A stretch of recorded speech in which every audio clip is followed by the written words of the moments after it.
What's up, everybody? Hope you all are doing well today.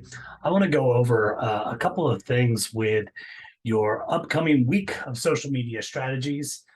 You've got your syllabi, you've got a number of chapters that I would want you to look at, stay in touch with, read about, as well as a forum on your As You Learn to look at. Now, I'm going over this whole thing about some social media functionality first, and I'm calling it the Yes, We Need to Go Over This chapter, mainly because I do want y'all to consider the functionality of why we use social media the way that we do.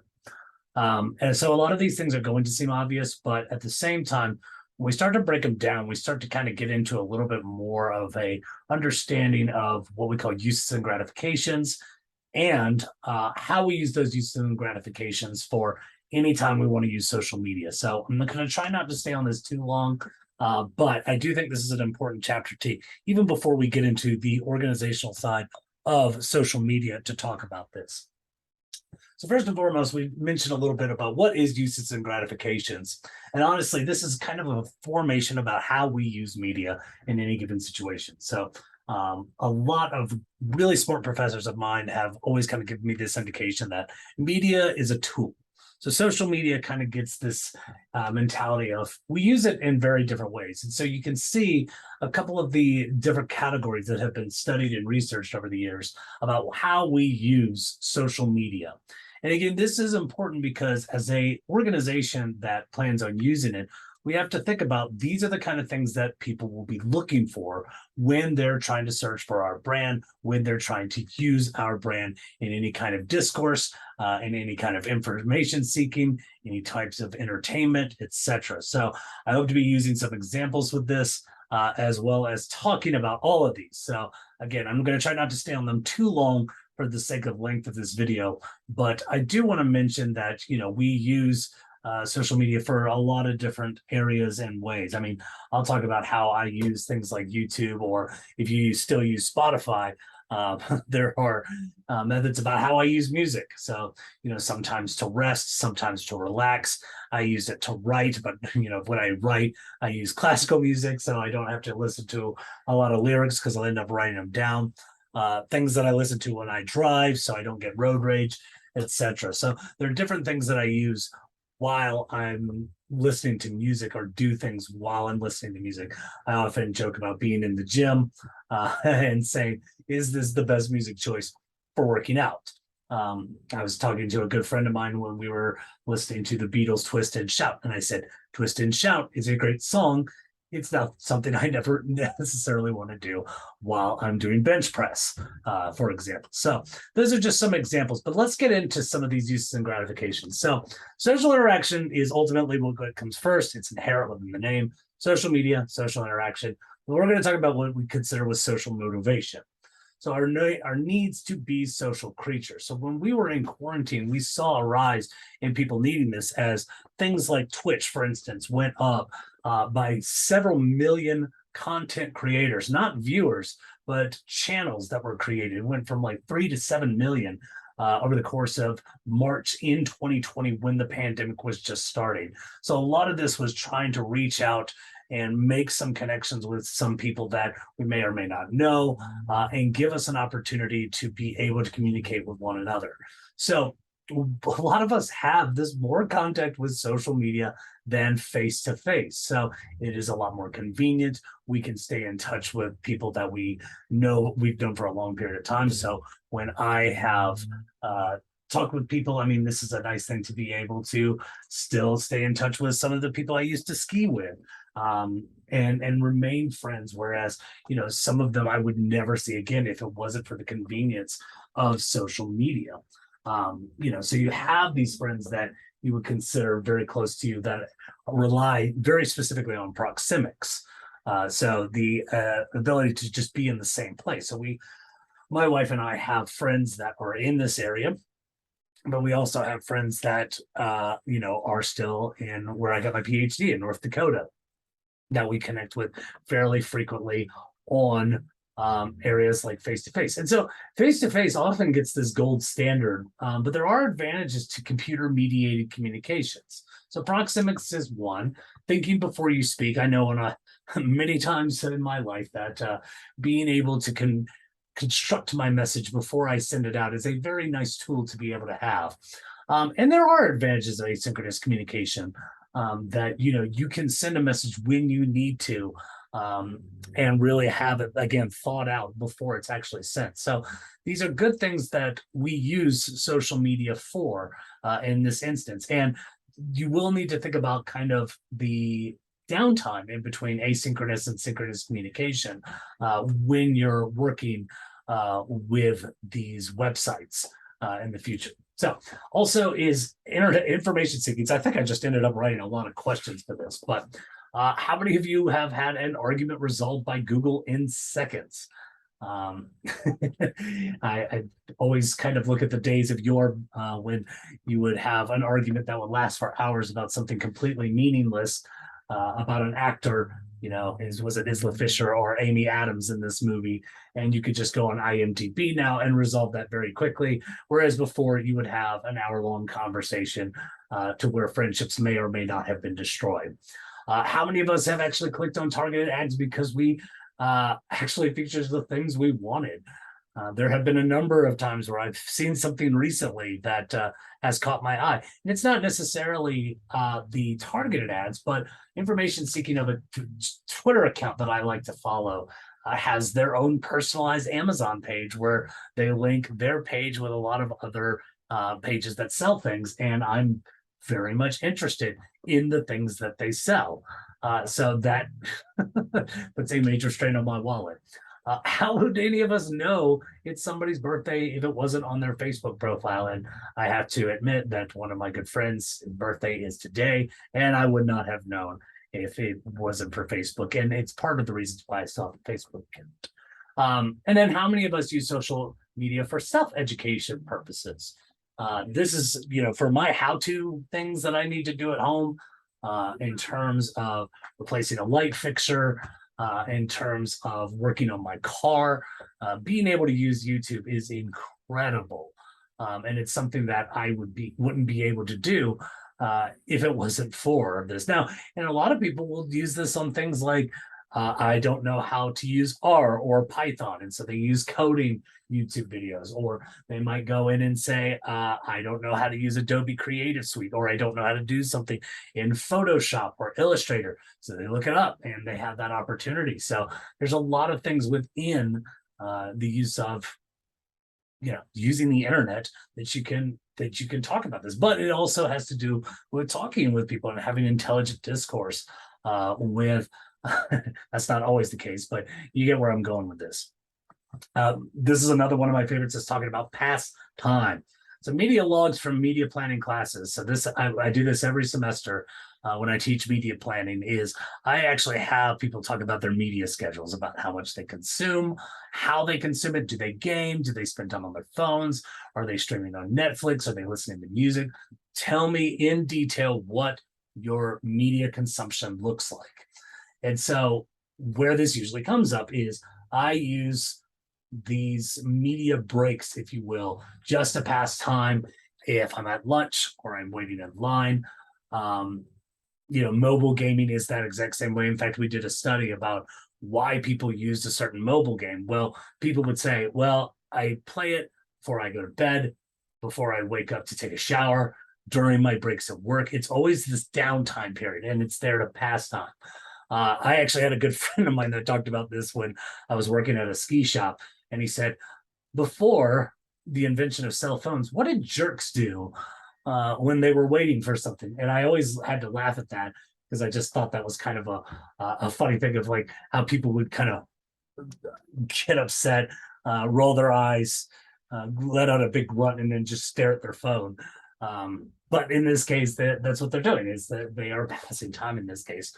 And respondents indicate that they use social media in class when class is boring, which, yeah, it hurts my feelings a little bit. I'm just kidding. But I hope that's why I try to like create a smaller window for how long these lectures are. But this one might be a little bit longer. Entertainment purposes, YouTube Shorts and TikToks will be the end of me. I find myself going on those rapid polls far too often.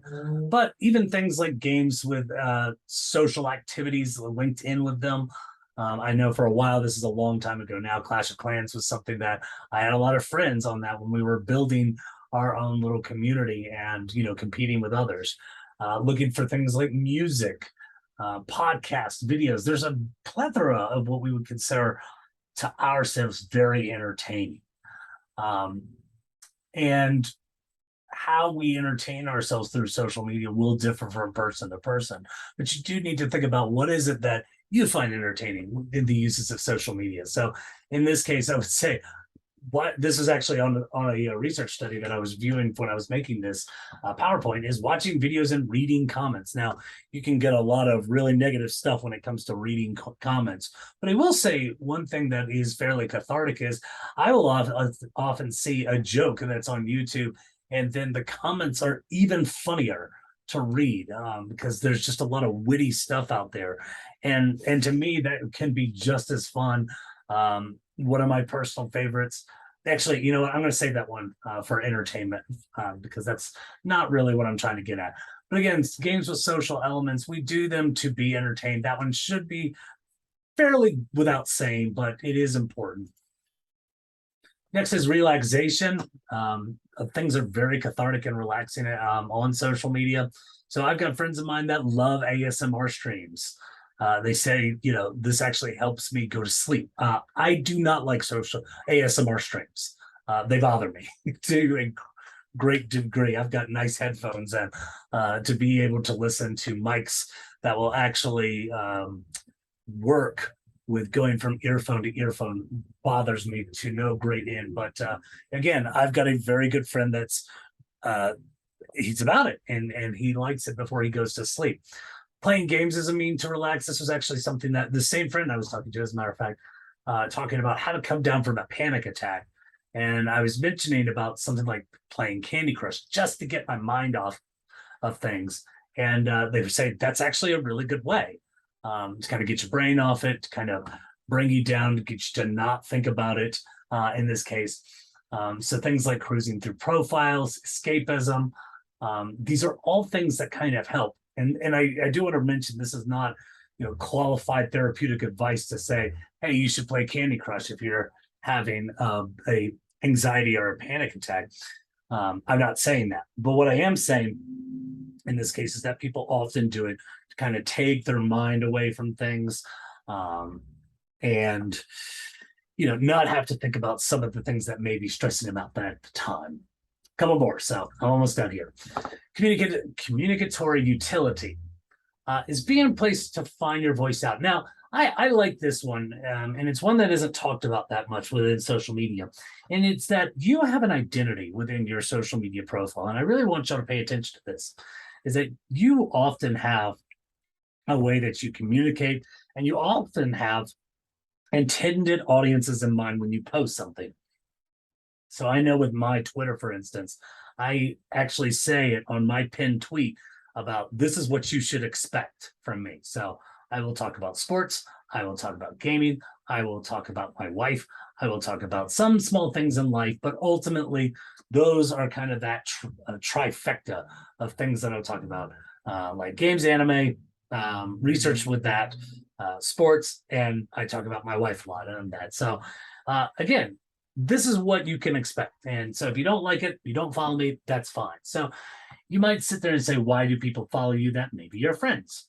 And why do people follow you that aren't your friends? There's got to be these specific reasons as to what makes your content interesting enough to people that, especially who aren't your friends, that aren't just going to like your day-to-day stuff, which is fine.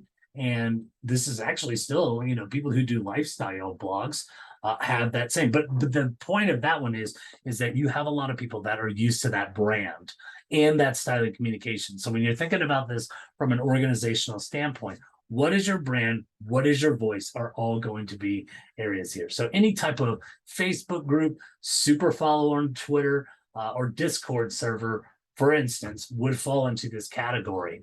That we would say a niche market would be very important. So it's not just a video game that I would be interested in. It would very much be a video game example, like I like Nintendo platformers, or I like FromSoft games like Dark Souls or Bloodborne or Elden Ring. And so, we talk about those things specifically, not just video games. So we really have to think about that kind of as we go along here. Convenience utility. It's ready anytime, anywhere. And that's really awesome and kind of terrifying at the same time. So it's created new ways to conduct business. One of my favorite examples of this is a content creator. His name is Tom Grossi. And anytime something comes out in the NFL, he's a Green Bay Packers influencer.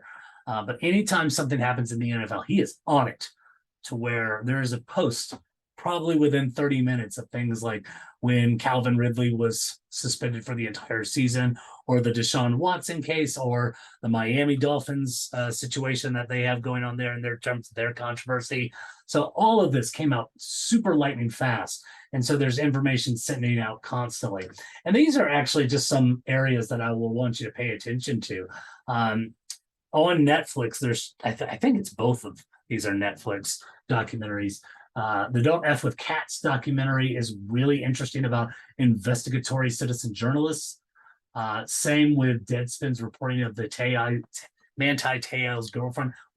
My wife and I just watched that this weekend, and it's a very interesting case study within social media of, these Deadspin journalists were not necessarily people with extensive funds or, major teams. They'll actually say that in the documentary.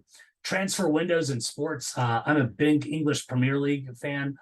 West Ham is my team. And what you'll see on that is when there's a transfer, they can pay attention and cross-reference not only where a person's going, when their medical is that they have to do, when their flight is. They can cross-reference a private plane going from Berlin to London, for instance. It is baffling how quick it goes out. And it really makes it so that it takes to me, it takes a lot of the fun out of it, because, without that reporting, I don't think a transfer is actually going to happen. And I don't think a player is going to come to my favorite team. So why does this matter? So we're going to have to think about things within this whole semester about consumer insights. You will need to think about your social media metrics, which I will show you several different brands, real brands that I will ask you not to share, but please look at them, make as use of how you understand it. But we'll look at social media metrics. How are people commenting? How often are people commenting? Is it positive? Is it negative? Is it neutral? Is it non-existent? What is trending in terms of memes, for instance? What is your brand's perception?